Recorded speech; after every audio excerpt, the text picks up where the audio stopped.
A new generation of mutants is emerging. That much is certain. They will be called freaks, genetic monstrosities. They will be mocked, feared, spat upon, and accused. They will need us. Today on the Comic Book Report, new X-Men Omnibus by Grant Morrison. Stick around and check it out.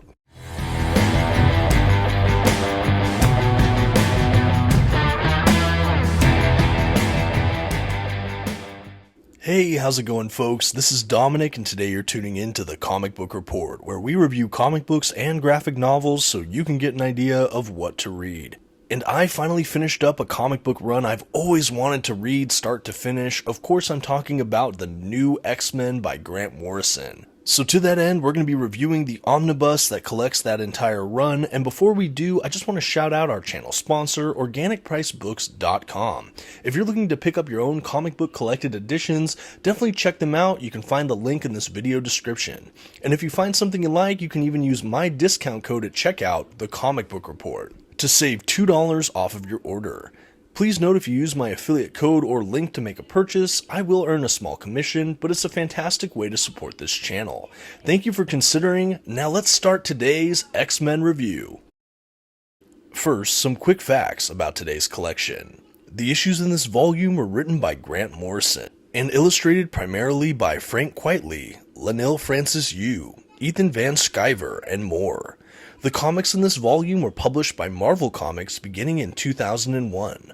The volume itself collects New X-Men issues 114 through 154 and New X-Men Annual 2001.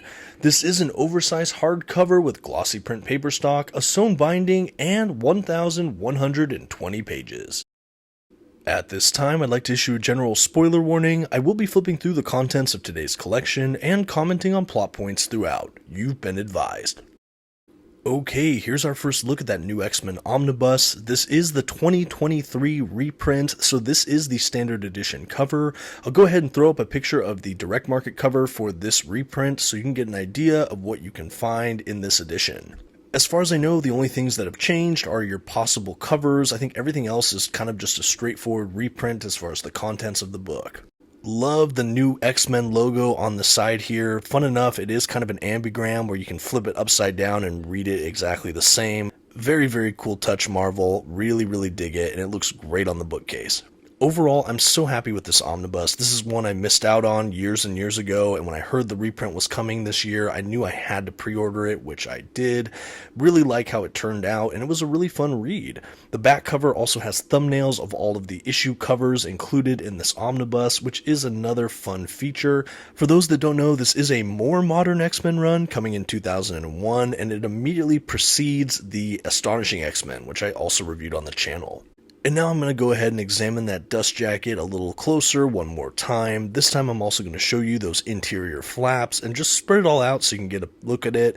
Again, this is the standard edition cover, so the direct market will have a couple key differences, including the cover and I believe even the image on the spine, so just be advised for that for yourselves.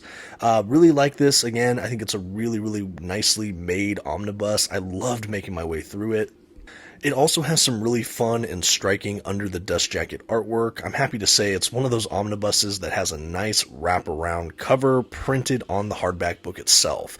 I believe it has Emma Frost, Cyclops, and Wolverine. All absolutely key players in this run. And frankly, I think the under the dust jacket printup looks spectacular. I think that this was a great image to choose. Like I said, it's a wraparound, which is always nice to see. Good job, Marvel. Okay, and now I just wanted to spend a moment to show off the binding. Like I said, it is a sewn binding, and I thought it was pretty good. We have a nice little eye overall. You can see as I flip through this book as well how the pages lay open. I had no real issues there with the gutter loss. It's a little bit, but nothing too critical. I think it was really, again, well made. Okay, and now that we've examined the build of the book, we can go ahead and start in on the book proper. So opening this up, we have some nice blue end pages, title page, publication information, creators, things like that. There is a brief little introduction, like a 2 or 3 page little introduction, and then we jump into that first issue. Now, for those that maybe don't know, this is the beginning of that new X-Men run. I know it starts at issue 100 and something, and that's because when they started to call it New X-Men, they just took the numbering over. They didn't want to start at a new number 1. So you are not missing any earlier entries for the New X-Men proper series. It all begins here, and this is the entirety of Grant Morrison's run on this title. And we go from this roughly into that Astonishing X-Men era by Joss Whedon and John Cassaday, which I reviewed and also really enjoyed. But as far as this run goes, I had read maybe the first dozen issues, maybe a little bit less in the past. I really liked it. I do enjoy the artwork of Frank Quitely, but I never was able to finish the whole run. I never had all the books. I had sold off my older copies of the paperbacks back in the day, and I was always waiting for this omnibus. I'm so excited to finally get a copy. So what I like about this book, first and foremost, it's written by Grant Morrison. An absolute titan in the industry. Morrison can be a polarizing figure. I know a lot of people don't like this author's style of writing as far as how heady and cerebral it could be. There's a lot of like just trippy, high concept ideas, themes, plot devices in a lot of Morrison's work.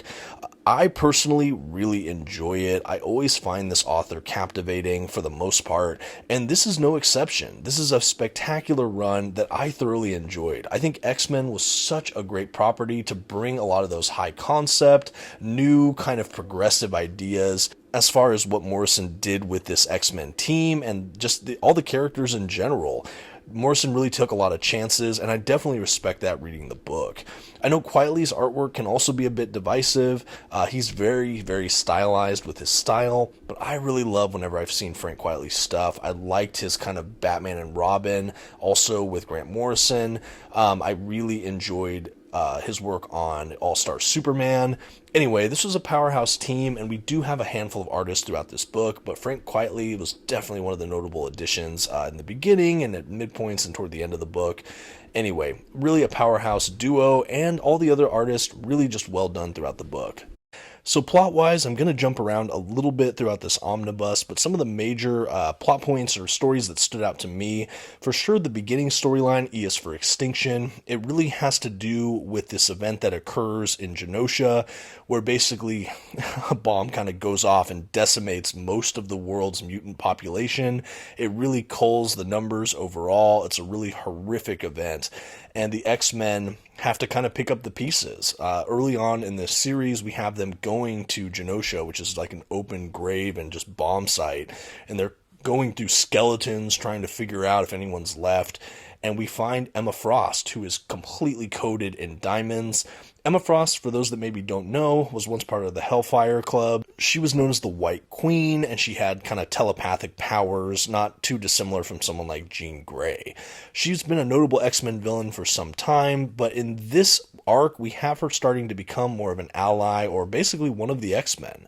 I know by Astonishing X-Men, she's definitely in the main character roster as one of the heroes, and this is where we have all of that set up. She was teaching a class or a group of mutants on Genosha when this bomb went off, and she's one of the only, if not only, survivor, and her whole skin is now covered in diamonds, and they don't know exactly what happened at first, but it basically introduces this idea of secondary mutation, which is of course what it sounds like, mutants who can manifest a secondary mutation. We have the Beast, who has not only had a blue ape-like kind of simian appearance for a long time, he's now a blue, more cat, feline kind of person. So this is his kind of manifestation of that secondary evolution, and Emma Frost is another good one where she was a telepath, but now she has this diamond skin where she's tougher, but she can't always use some of those other powers while she's in her diamond form, I believe. Anyway, a kind of cool concept that they exploit a couple times throughout this run. I don't know how much other subsequent writers have used secondary mutation in their writing. I don't feel like it really caught on, and maybe that's for the best overall, but it's certainly a fun facet of this run. So anyway, we have the mutants basically decimated for the most part, And we have the X-Men being some of the main factions of mutants still alive. Magneto was presumably killed in this attack, and we have everything going on in the wake of this event. Before too long, Xavier goes very public with the school and the mutants, and immediately we have a lot of mutant versus human relations and things like that. We have the Xavier School over in Westchester again, and we have a whole new class of mutants who are there. They're the students, and we have the dynamic between the main X-Men team, like the adults with Cyclops and Jean Grey and Beast and Wolverine, Professor X, at certain points Emma, and then we have that whole new class of younger mutants, and we have a lot of just fascinating new mutants that I really liked. I loved Beak, Quentin Quire, who's recently become one of my favorite mutants, reading things like X-Force or even Wolverine and the X-Men. I think he was introduced in this run here under Grant Morrison, but has a much different vibe than later incarnations of that Quentin Quire character. Here he's really kind of a revolutionary slash school shooter kind of vibey dude, which is really, really creepy. I get major like Clockwork Orange vibes from him and his posse. He's basically like an Omega level telepath himself who gets addicted to a drug that augments his powers but makes him unstable, and he basically gets a group to try to offset Xavier's whole vision at the school, basically saying, hey, your dream is flawed, there are other ways, mutants are getting killed in the streets, and we need more a radical showing for the mutants against humanity. Anyway, this all happens in the schoolyard, and we have the X-Men trying to take him and his compatriots down. That's a really interesting arc. Before that, another big point in this book, especially earlier on, is Cassandra Nova. That's this bald woman character who's also a high-level telepath, from what we can tell. Throughout the book, in the early pages, we actually find out, again, this is a spoiler, but this is a spoiler review, we find out that this is actually Xavier's twin sister who dies in utero, but has lived on as kind of a mutant thought form telepath who's then found her body. Anyway, the early arcs in this book really follow her as a primary villain, and we have her basically trying to disrupt Xavier's whole school, life, everything. She's trying to destroy the X-Men, destroy all these mutants. She eventually takes over Xavier's body, and we have her coming into conflict with like the Shi'ar Empire and everyone on Earth, and it's a really, really intense sequence of battles between all of those characters, but it's a lot of fun. Other notable things that happen in this book that I quite enjoyed. We have a lot going on with Jean Grey as a character. Now, Jean Grey is a character I've always kind of enjoyed, and I think her approach here is definitely interesting. We have her in this relationship with Scott. You know, they've been married for a while, but you can tell when you're getting into this run that they're kind of estranged, and we find out that, you know, for those that haven't read like me, it seems like Scott was kind of manipulated by Apocalypse. Maybe his mind was kind of scrambled or altered. Anyway, we have him kind of recovering from that trauma, and we have Jean Grey and him in kind of a, I don't want to say loveless marriage, but a little bit. Like, they're very estranged and in a weird place. And in the midst of this, we have Jean Grey starting to manifest the Phoenix Force once again. So we have her every so often channeling all that like red fire energy, like a super enhanced powerful moments. And we have all of that happening, and we actually have the introduction of a kind of love triangle with Emma Frost. We have Emma Frost very evidently trying to make moves on Scott Summers, but it's all done mentally. It's all his thoughts running wild, but she's invaded his thoughts, and they're having kind of a mental affair with each other. This is all happening while Jean Grey is kind of conspicuously not around or absent. Of course, it does come to a head where basically Scott gets caught, and Jean Grey basically confronts him and Emma, and she basically psychologically breaks Emma Frost, like going into her mind and messing with her because she has so much more power at this point, being empowered by the Phoenix. Anyway, a really fun arc there. I feel like we got to know so much more about Jean, a little bit about Cyclops, and a lot about Emma Frost. And I think that really Grant Morrison has lent so much more agency to the character of Emma Frost. And I know now she's an absolute X-Men mainstay and is one of the most popular X-Men characters. And not that she wasn't under the Claremont era and things before this era, but I think Grant Morrison really ushered that character forth into really one of the main X-Men figures. And we can see all of that begin here in these pages. And we can see further developments of some of these dynamics in the Astonishing X-Men run. All pretty fun stuff. Another thing that happens in this book is the introduction of the character Fantomex. If you have never read him, I believe he's in Uncanny X-Force, but I know I've seen him in subsequent X-Men runs, like Jonathan Hickman's. If you haven't read his early Krakoa-era X-Men run, we have Fantomex there. He's part of the Weapons Plus program, which is the same program that Wolverine was involved in, his creation. And he has a lot of interesting abilities. He's not exactly a mutant, but he has a lot of kind of durability, some powers. He has this ship that's kind of his external nervous system. Anyway, he comes across as kind of a mercenary. He's really in it for his own ends. You're not really sure exactly what games he's playing, but he collides with the X-Men on a couple occasions in this book, most notably Wolverine, of course, as he tries to get him pulled back into what's going on with the Weapons Plus program. He kind of abducts Scott Summers during this, that being Wolverine, and they go on their own missions. We find out here that Weapon X, Wolverine, is actually Weapon 10 in this long super soldier program known as Weapons Plus, which I believe began with Captain America. At least that's kind of the retcon they're saying in this run. I thought this was fascinating, and we have Fantomex as a kind of later iteration of those weapons, and we have them going against the newest in that program, which I think is Weapon 15 or 16 or something, who's transcended all of these other boundaries. He's kind of a machine or something.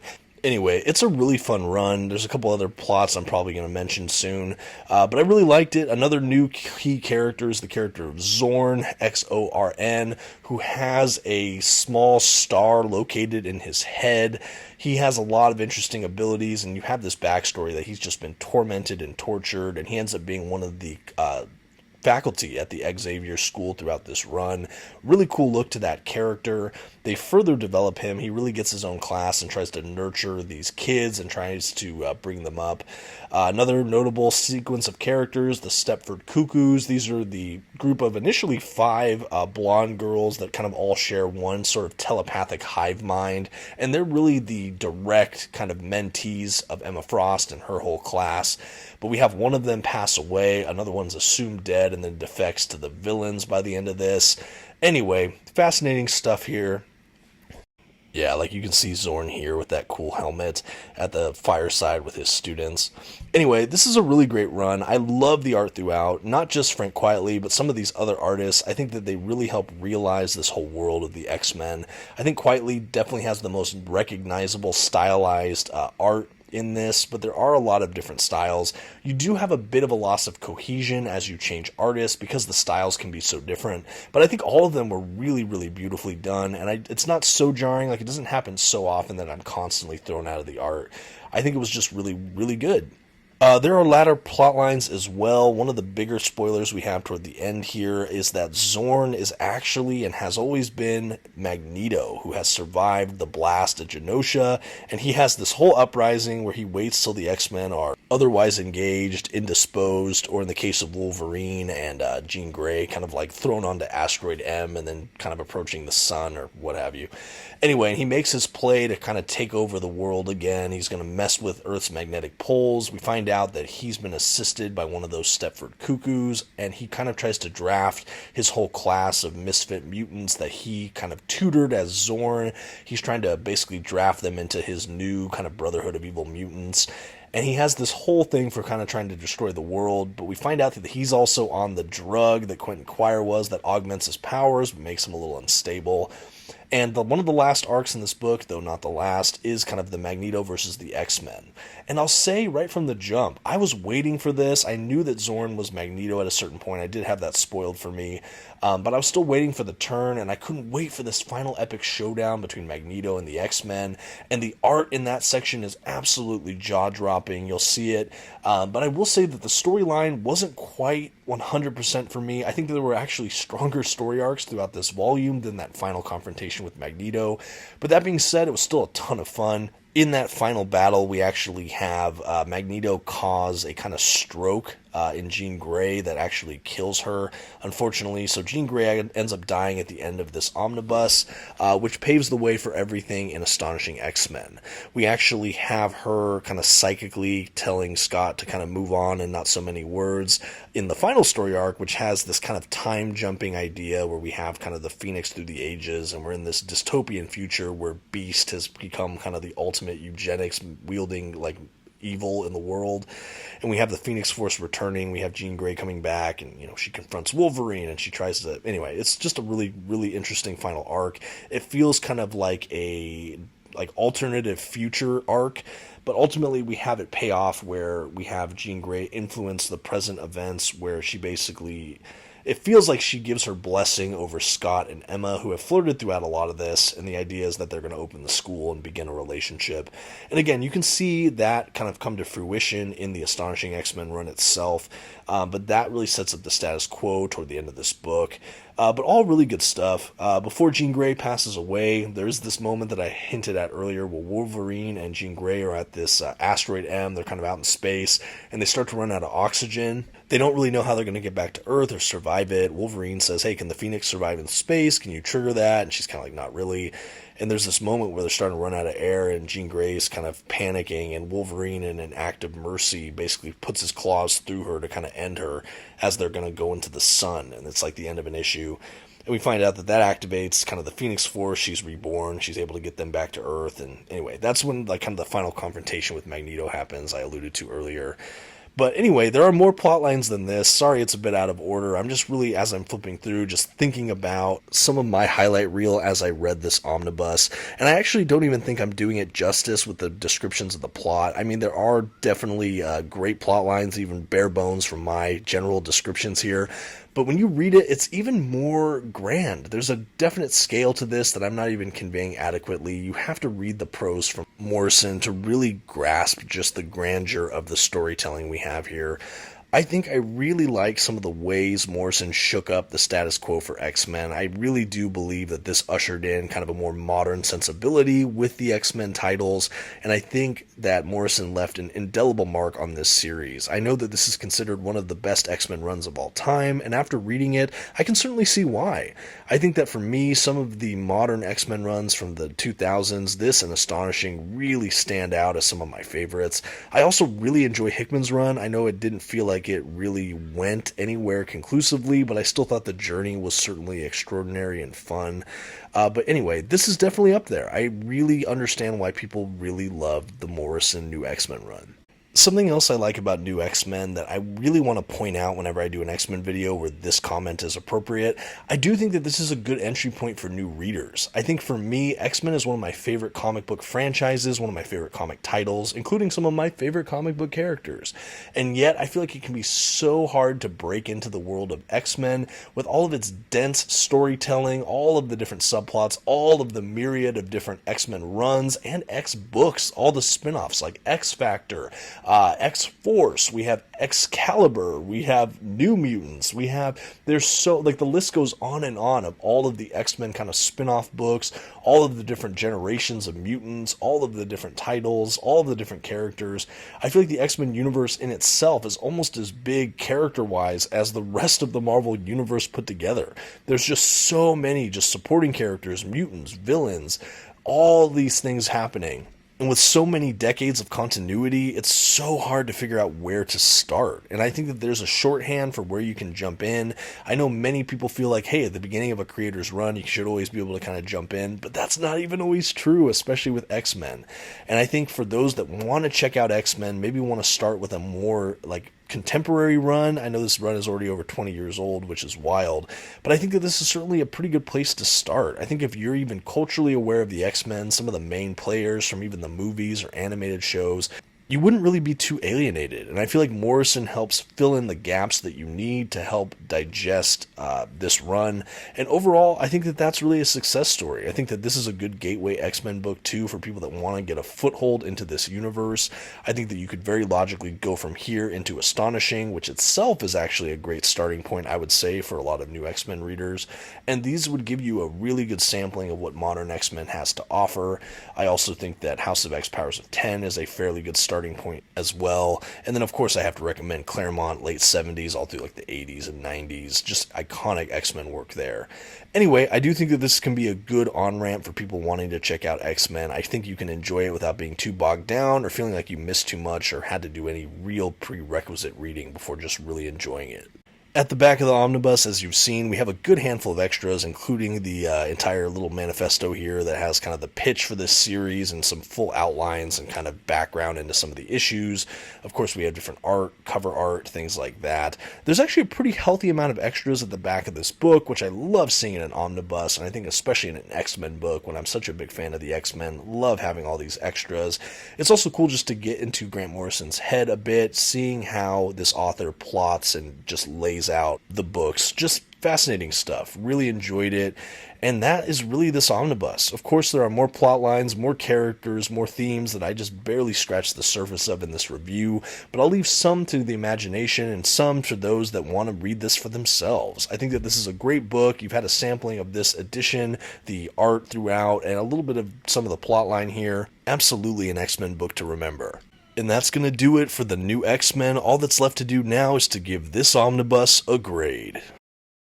For some high concept and really fascinating plot lines, a handful of incredible artistic talent throughout, and frankly for making the X-Men cool again, the Comic Book Report is happy to give the new X-Men Omnibus by Grant Morrison an A-. Not only is this run fairly appropriate for new readers, I think even longtime fans have something they can really pick up and enjoy from this run. I think it's fascinating now 20 years on to see how much Morrison really did shape this franchise moving forward. I think there's some absolutely innovative touches throughout this entire run. Love the new characters that were introduced and the way that Morrison repurposed some old favorites. Really an incredible run, but I'd love to hear what you think in the comments. Did you like New X-Men? What did you think of the art? What do you think of this omnibus? Let me know in the comments. Again, always love hearing from all of you, and thank you so much for watching. Until next time, this has been the Comic Book Report. Please don't forget to give this video a like, maybe share it around, and check out one of my others. Thanks, and until next time, have a good one.